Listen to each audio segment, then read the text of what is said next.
आप सभी विद्यार्थियों को मेरा नमस्कार। आज का हमारा विषय है एजुकेशन इन द एपिक्स, यानी एपिक्स के समय शिक्षा व्यवस्था कैसी थी। तो सबसे पहले हम ये जानते हैं एपिक्स किसे कहा गया है।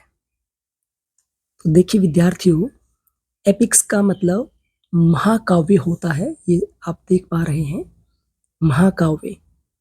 महाकाव्य यानी महान, ग्रेट, बड़े काव्य थे। उसमें एक काव्य आपकी रामायण है और दूसरा काव्य आपकी महाभारत है। रामायण और महाभारत को ही क्या कहते हैं? एपिक्स कहते हैं। ठीक है। रामायण को किसने लिखा था? महर्षि वाल्मीकि जी ने। और महाभारत को किसने लिखा था? महर्षि वेदव्यास जी ने। रामायण और महाभारत को क्या कहते हैं? महाकाव्य कहते हैं। महर्षि वाल्मीकि जी ने रामायण को लिखा था, जिसमें भगवान श्री राम के जीवन चरित्र के बारे में मिलता है और उनके पूरे जीवन के बारे में। भगवान श्री राम इसके नायक हैं रामायण के ना। और ऐसे ही महाभारत में भगवान श्री कृष्ण के बारे में, है ना, पूरे पांडवों के बारे में विस्तार से मिलता है। तो ये दो महाकाव्य हैं, यानी महान काव्य हैं और बहुत ही बड़े हैं ना। अब देखिए, इनमें लाखों श्लोक हैं, है ना। रामायण में कांड है ना। इसमें अध्याय हैं काफी बड़े बड़े। तो इन दोनों को ये महाकाव्य कहा है। और दोनों महाकाव्य जो है, ये प्राचीन भारत के सबसे प्रसिद्ध महाकाव्य है ना, जिनमें व्याख्यान के माध्यम से, कहानियों के माध्यम से, दृष्टांतों के माध्यम से गूढ़ विषयों को बहुत ही सरल शब्दों में बताया गया है, समझाया गया है। पूरे भारत में ही नहीं, बल्कि दुनिया के कई देशों में आज भी रामायण और महाभारत के किस्से प्रचलित हैं। तो उस काल में एजुकेशन सिस्टम क्या था, है ना, महाकाव्य जब ये थे उस समय, या इन महाकाव्यों के अंदर शिक्षा के बारे में क्या बताया है, वो सब आज हम बात करेंगे, सब हम चर्चा करेंगे इस वीडियो में। तो देखिए, आपका जो सब्जेक्ट है इंडियन इथॉस इन एजुकेशन, उसी का एक ये टॉपिक है, उसी की आज हम चर्चा कर रहे हैं।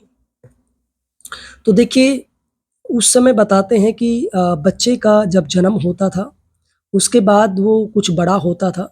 तो बड़ा होने के बाद लगभग वो 5 साल का होता था, तब विद्यारंभ संस्कार करवाया जाता था। ये हम षोडश संस्कार में जान भी चुके हैं। फिर विद्यारंभ संस्कार के बाद उपनयन संस्कार करवाया जाता था, है ना। जनेऊ आदि पहनाया जाता था उसको, और गुरुकुल में भेज दिया जाता था। तो गुरुकुलीय शिक्षा से या आश्रम में रहकर वो विद्या अध्ययन करता था। तो उसमें काफ़ी एग्जाम्पल भी ऐसे दिए जाते हैं कि भगवान श्री राम ने गुरु के सानिध्य में रहकर विद्या ग्रहण की थी, है ना। ऐसे गुरु द्रोणाचार्य स्वयं भी आश्रम में रहकर विद्या प्राप्त की थी, है ना। महात्मा भीष्म आदि जो प्रसिद्ध हुए हैं, उन सभी ने गुरु के सानिध्य में ही विद्या अध्ययन की थी, ऐसा हमारे शास्त्रों में मिलता है। अब देखिए, उस समय अध्ययन के विषय क्या थे। अगर हम मैं बात करूं तो उस समय युक्ति शास्त्र, शब्द शास्त्र, कला विद्या, ड्राइंग आदि, है ना, वो सब सिखाया जाता था। गंधर्व शास्त्र, पुराण, इतिहास, धनुर्विद्या, वेद वेदांग, है ना, वेद और वेदांग, सैन्य कला, दर्शन, संगीत आदि बहुत अच्छे से पढ़ाए जाते थे। इन सभी विषयों पर विस्तार से प्रकाश डाला जाता था। अब देखिए, अध्ययन की शैली क्या थी। अगर अध्ययन की शैली की हम बात करें तो वो कैसे मतलब पढ़ते थे ना। आजकल तो टेक्निक बदल गई है, आईसीटी आ गया है, कंप्यूटर पे पढ़ते हैं, लैपटॉप पे पढ़ते हैं, मोबाइल पे पढ़ते हैं। आजकल तो बहुत कुछ बदल गया है। लेकिन पहले गुरु के सानिध्य में रहकर ही पढ़ते थे, या तो गुरु के साथ आश्रम में रहते थे, या कुछ कुछ एग्जाम्पल ऐसे मिलते हैं कि गुरु पढ़ाने के लिए, है ना, जो राजा महाराजाओं के बच्चे होते थे उनको पढ़ाने के लिए महलों में रहते थे या वहां पर आते थे। तो कंठस्थ करते थे, है ना, कंठस्थ याद करना या सहस्वर पाठ करते थे, है ना। यानी कोई भी पाठ था, यानी कोई भी लेसन है जो उन्हें पढ़ना है, वो उच्चारण करके पढ़ते थे और सहस्वर पढ़ते थे, यानी उस पूरी लय ताल के साथ पढ़ते थे। तपस्या करते थे, है ना? स्वाध्याय करते थे, सेल्फ स्टडी भी करते थे, वाद विवाद भी करते थे, शास्त्रार्थ भी करते थे, ये सब करते थे। अब उस समय शिक्षक कौन होते थे, क्या कहते थे? शिक्षक को मोस्टली आचार्य कहा जाता था प्रमुख रूप से ना, या गुरु भी कहते थे ना। जैसे सुना हुआ आपने गुरु द्रोणाचार्य, है ना, आचार्य कौटिल्य, है ना, आचार्य चाणक्य। तो गुरु को उस समय आचार्य या गुरु कहते थे। तो देखिए रामायण और महाभारत में के समय या उस काल में काफी प्रसिद्ध गुरु हुए हैं, और जो वर्तमान में भी प्रचलित हैं, जिसमें से आप महर्षि वशिष्ठ को जान सकते हैं, है ना, जो राजा दशरथ के कुल गुरु गुरु थे, और उनके दरबार में शिक्षा देते थे।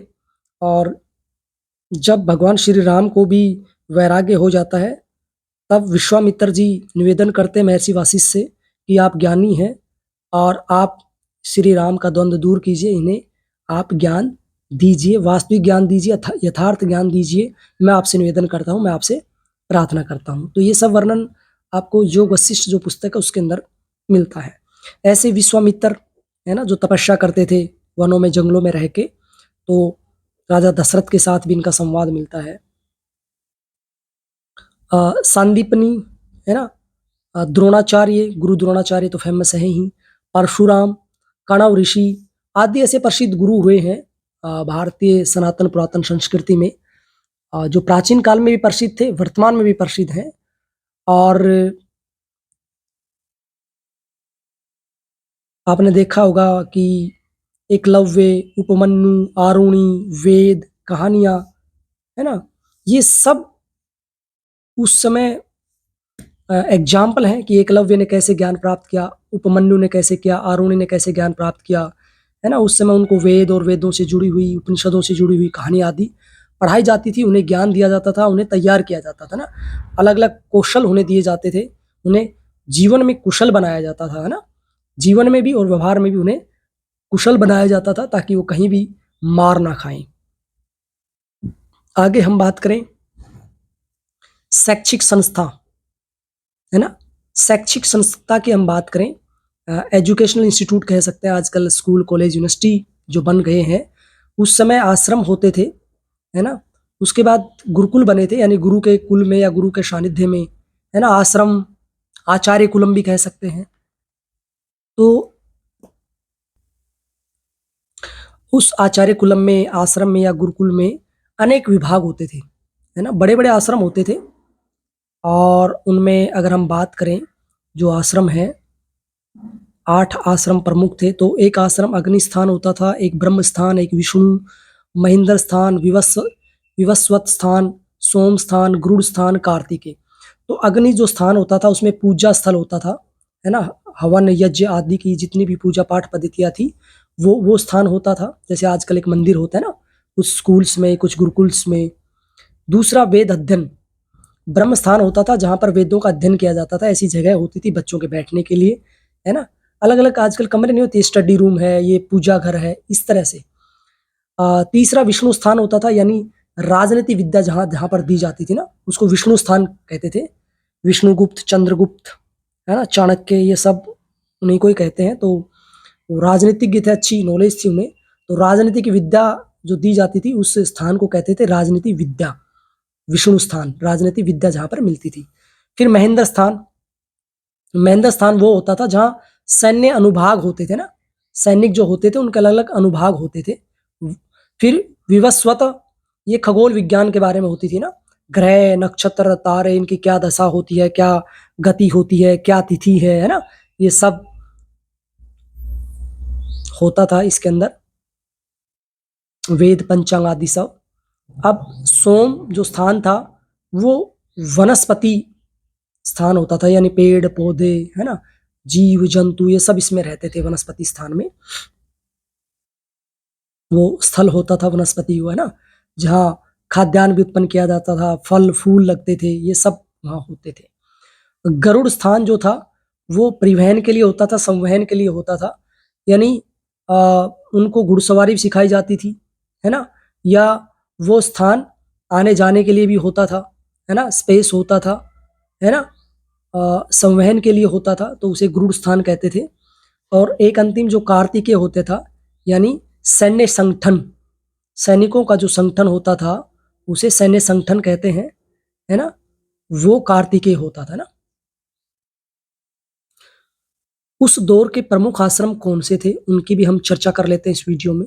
देखिए, वाल्मीकि आश्रम सबसे प्रसिद्ध, सबसे प्रमुख, सबसे बड़ा आश्रम रहा है। चित्रकूट की जो पहाड़ियां है ना, वहां पर ये आश्रम है आज भी। और लव कुश, जो भगवान श्री राम के पुत्र थे, लव कुश सीता माता के जो बेटे थे, इनको जो विद्या में निपुण किया था वो वाल्मीकि जी ने ही किया था। ये वाल्मीकि जी के आश्रम में ही रहते थे, बहुत ही निपुण थे, बहुत ही कुशल थे सभी विद्याओं में ना, चाहे वो वेद हो, चाहे दर्शन हो, चाहे आपकी धनुर्विद्या हो, चाहे घुड़सवारी हो, सभी में ये निपुण थे, क्योंकि सारा ज्ञान इन्हें वाल्मीकि जो ऋषि थे वो स्वयं अपने आश्रम में, अपने सानिध्य में रख के देते थे। दूसरा बताते हैं भारद्वाज आश्रम। भारद्वाज आश्रम भी काफी फेमस है, जो आज भी गंगा यमुना के संगम स्थल पर है। तो अस्त्र विद्या में भारद्वाज जो ऋषि हैं बड़े निपुण माने जाते थे। और बताते हैं कि राजा द्रुपद, द्रोणाचार्य, है ना, आदि ने भारद्वाज आश्रम में रहकर ही, इनके सानिध्य में रहकर ही ये शिक्षा प्राप्त की थी अस्त्र विद्या की। और ये जो भारद्वाज आश्रम है ये सैन्य विद्या के लिए काफी फेमस रहा है ना। ट्रेनिंग देते थे, ट्रेनिंग स्थान है एक किस्म से ये, जो सैन्य, है ना, सैन्य शिक्षा के लिए। आगे मैं बात करूं अगस्त्य आश्रम की, तो अगस्त्य आश्रम भी प्रसिद्ध रहा है प्राचीन काल में। तो ये दंडकारण्य एक जगह है भारत में, वहां पर यह आश्रम है। और बताते हैं कि महाभारत में ऐसा प्रसंग आता है कि राजा युधिष्ठिर ने इस आश्रम की यात्रा की थी, दौरा किया था। और इस आश्रम में वेद, वेदांग आदि की शिक्षा दी जाती थी, यज्ञ हवन आदि निरंतर होता रहता था, इन सब की शिक्षा वहां पर दी जाती थी। अगर आगे मैं बात करूं महर्षि कण्व आश्रम, तो महर्षि जो कण्व आश्रम है ये भी प्रसिद्ध आश्रम रहा है, आज भी है ये। मालिनी जो नदी है उस नदी के किनारे पर है ये पर आश्रम। और इस आश्रम में वेद, दर्शन, न्यायशास्त्र और स्मृति आदि के की शिक्षा इन्हें दी जाती थी। और महर्षि कण्व भी इनमें पारंगत थे, इन सभी विद्याओं में, है ना। और इसके बाद मैं बात करूं ऋषि शौनक आश्रम, एक शौनक ऋषि हुए हैं, बड़े फेमस ऋषि हुए हैं। इनका भी नमिसा जो वन है उसमें एक आश्रम है। और इनके बताते हैं कि हजारों शिष्य थे, है ना, हजारों शिष्य थे। और उन शिष्यों में के अनुभाग बांट रखे थे कि आपको ये करना है, आपको ये करना है। जो सीनियर होता था वो जूनियर को सिखाता था ना। इस तरह से बहुत बड़ा आश्रम और प्रसिद्ध आश्रम रहा है। तो भारतीय शिक्षा पद्धति इस तरह से रहती थी ना। उस जमाने में भी लोग काफी अवेयर थे, अलर्ट थे, और अपने बच्चों को अच्छा ज्ञान देने के लिए उन्हें आश्रमों में भेजते थे। तो आश्रम ही शिक्षा के केंद्र होते थे। अगर महिला शिक्षा की मैं बात करूं तो देखिए, उस समय महिला शिक्षा काफी फेमस थी, प्रसिद्ध थी। यानी लड़कों के साथ साथ लड़कियों को भी शिक्षित किया जाता था, कोई भेदभाव नहीं किया जाता, समान रूप से उनके भी सभी संस्कार किए जाते थे, है ना। गर्भधारण, पुंसवन, सब संस्कार उनके किए जाते थे। और लड़कों के साथ ही उनको पढ़ने का अधिकार था, लेकिन इनकी शिक्षा व्यवस्था अलग अलग होती थी। यानी लड़कों के लिए अलग आश्रम होते थे, लड़कियों के लिए अलग होते थे ना, एक जगह। यानी को एजुकेशन का सिस्टम वहां पर नहीं था। आजकल को एजुकेशन चल रहा है ना, लड़के लड़कियां साथ बैठ के क्लास में पढ़ते हैं, लेकिन वहां ऐसा नहीं था। लड़कियों के लिए अलग ही आश्रम होते थे, जिनमें जो ऋषि होते थे उनकी पत्नियां जो होती थी, ऋषिकाएं जो होती थी, वो उनको शिक्षा देती थी। तो बताते हैं सीता माता बड़ी विदुषी महिला रही है, कौशल्या भी बहुत ही बड़ी विदुषी महिला रही है। कहते हैं ना भगवान राम को और कैकेयी माता बड़ी विदुषी रही हैं, है ना। भगवान राम को उन्होंने वनवास भेजा था, है ना।